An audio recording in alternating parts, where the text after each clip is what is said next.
Hello, I'm Jim Fasules, a pediatric cardiologist and the Senior Vice President for Advocacy and Health Policy at the ACC. I want to welcome you to CardioSource World News. We're speaking today with former Senate Majority Leader Tom Daschle. Since leaving the Senate, Mr. Daschle, along with Senators Dole, Baker, and Mitchell, founded the Bipartisan Policy Center. He continues to remain active in health policy, including serving on the Health Policy and Management Executive Council at the Harvard School of Public Health. His book, Critical: What Can We Do About the Health Crisis, really lays out why we need to change and must change healthcare in a bipartisan way to make it work. We're very pleased to have him here today and to discuss the recent changes that the Affordable Care Act and the Supreme Court's decision, what these will have impact in the future and how they fall short, and what we as cardiologists can do to improve the quality in care. Welcome, Senator Daschle. Thank you, Jim. Good to be with you. It's very nice to have you. You quoted in your book that we just mentioned Harry Truman's statement that the time has arrived for action. Has the Affordable Care Act been enough action? There's the Supreme Court making it the law of the land. Are there still things that we need to do? You mentioned the Gordian knots that are out there. Are there still Gordian knots? Jim, there are a lot of Gordian knots. This is the most transformational time we've seen in healthcare in 200 years in our country. And I think the Supreme Court decision was further transformational in terms of its capacity to sort of lay the framework. Mm-hmm. But if this were a football field, I'd put us on about the 30-yard line with 70 yards to go. Oh, we're not even in the red zone, 30-yard line. We're not in the red zone. We still yards. have a long way to go, and both cost, access, and quality challenges.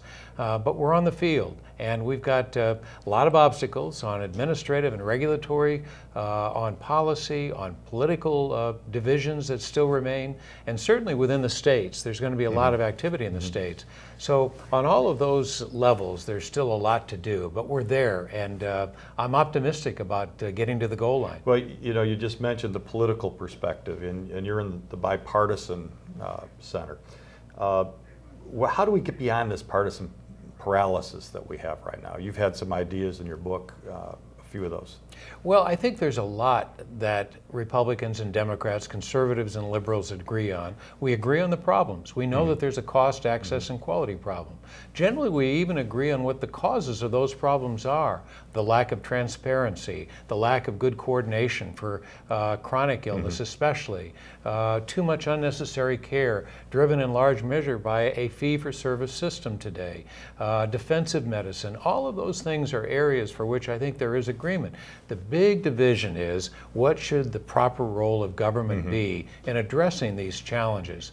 The Affordable Care Act was the effort to try to find common ground. It failed to a certain extent, but I do think that going forward, we know what we've got to accomplish. We want to build a high-performance, high-value healthcare marketplace with better access, better quality, and lower cost, and not many people disagree with that. Well, interesting, and you say that in the transparency aspects. One of the problems we see that we get the data back from Medicare too late, a couple of years late, and we don't get the data at all from the insurers. The ACC with our registries and things like that, we're very much into the data aspects. How can we get, you had an idea about the Federal Reserve type commission. Would you describe that? Well, I probably overused the word transformational, but I think two things could make a big difference. First of all, I think it's important for us to have as much of an investment and commitment to health IT as is possible, because therein lies the opportunity for a new health infrastructure that will allow us greater transparency and the tools we're going to need for better evaluation. But you also need a better governance. We don't have a system in the United States. We have a market, and that market isn't very well organized, and so we need a better infrastructure, and therein lies, I think, the opportunity for at least better governance along the lines of a Federal Reserve, in my view, blending public and private entities in a much more effective way. But whether it's that concept or something else, there has to be better coordination than we have today. Well, you speak of that, and one of the things I would bring up on the health IT is we didn't go the route of having interconnectivity and the inability of the different systems to speak together, and which, you can do all the meaningful use. Do you think that they need to get a little stronger in that? We do. We're making progress, and I think we've come a long way in the last couple of years. We're only at about 25% incorporation. We've got 75% to go. Again, my goal line in the field we're on, but I think we're getting there, and I think you're going to see rapid acceleration of the acquisition of health IT going forward, because so many people understand that is at the crux what we've got to do to allow that data evaluation to be real. And a lot of people don't understand the difference between Parts A, Part B, Part C, Part D. Is there anything that we need to be looking at as far as solvency and understanding solvency of Medicare? Well, I think there's all kinds of huge challenges with regard to Medicare itself. But I think it would be wrong to simply say we can solve Medicare without solving the larger issues involving health, because Medicare is just one of the important, but only one of the players, one of the key parts of the entire health universe. And I think what oftentimes my former colleagues and I used to do and still do today is in trying to address Medicare, we cut and shift. That is, we cut the program and shift the costs onto somebody else. What we really have to do is to redesign and improve.